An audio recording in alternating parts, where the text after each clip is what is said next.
1971 युद्ध के जीत की 50वीं वर्षगांठ पर अब हम आपके लिए लाए हैं हमारी विशेष पेशकश वंदे मातरम सीजन 9। युद्ध जीतने के लिए कई लड़ाइयां लड़ी जाती हैं। हर शनिवार रात 10 बजे हम आपको 1971 में लड़े गए भारत पाकिस्तान युद्ध की अलग अलग लड़ाइयों की अनसुनी कहानियां सुनाएंगे। युद्ध कैसे लड़ा गया, किन स्थिति में लड़ा गया, युद्ध की रणनीति कैसे बनी, इस युद्ध की कहानी आपको हम सुनाएंगे। और ये सुनाएंगे वो लोग जो खुद युद्ध का हिस्सा रह चुके हैं। शनिवार रात 10 बजे पहले एपिसोड में हम आपको दिखाएंगे उस युद्ध की कहानी जिसमें 120 भारतीयों ने 2000 पाकिस्तानी सैनिकों को धूल चटा दी थी।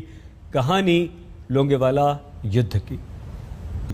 लोंगेवाला एक इकलौता पोस्ट जरूर था, लेकिन ये कुछ इस तरह की ऊंचाई पर स्थित था कि यहाँ से दुश्मन की हर हरकत पर नजर रखी जा सकती थी। संख्या के हिसाब से तो ये चिड़िया और बाज की लड़ाई ही यहाँ पर चल रही थी, लेकिन यही तो भारतीय शौर्य की परंपरा रही है। ये जो आप देख रहे हैं, ये एक रिकॉइललेस राइफल जीप है जिसका इस्तेमाल लांस नायक मथुरादास ने किया था।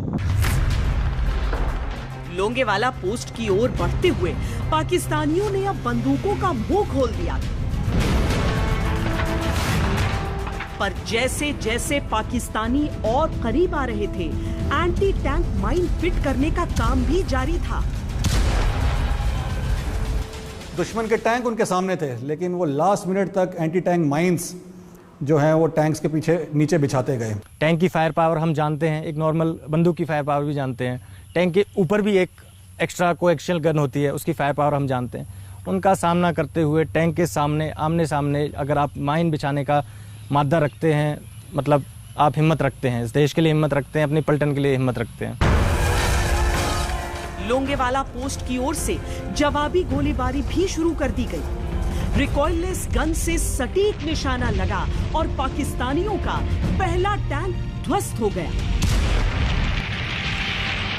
जब आरसीएल गन का एक बार फायर हो जाता है तो वो दुश्मन का जब टैंक बर्बाद होगा तो वो आगे आने से काफी हद तक वो हिचकिचाएगा। वो आरसीएल गन ही एक ऐसा हथियार है इन्फेंट्री के बाद जो टैंक को बर्बाद कर सकता है।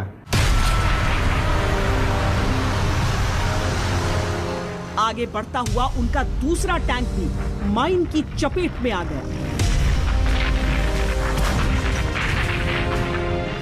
अब तक पाकिस्तानी पोस्ट के बेहद करीब पहुंच चुके थे।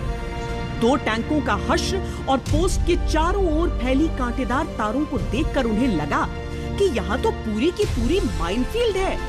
उनकी पूरी फौज वहीं ठिठक गई। उन्होंने बहुत ज्यादा कोशिश की आगे बढ़ने की, लेकिन आगे बढ़ने के लिए उनके दिल में इतना हौसला नहीं था।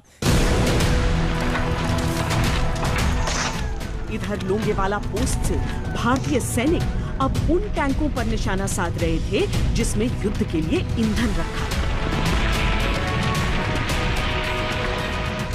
जो ही उनमें गोली लगी वो धधक उठे और पहले से ही चांदनी से रोशन रात और जगमग हो उठी।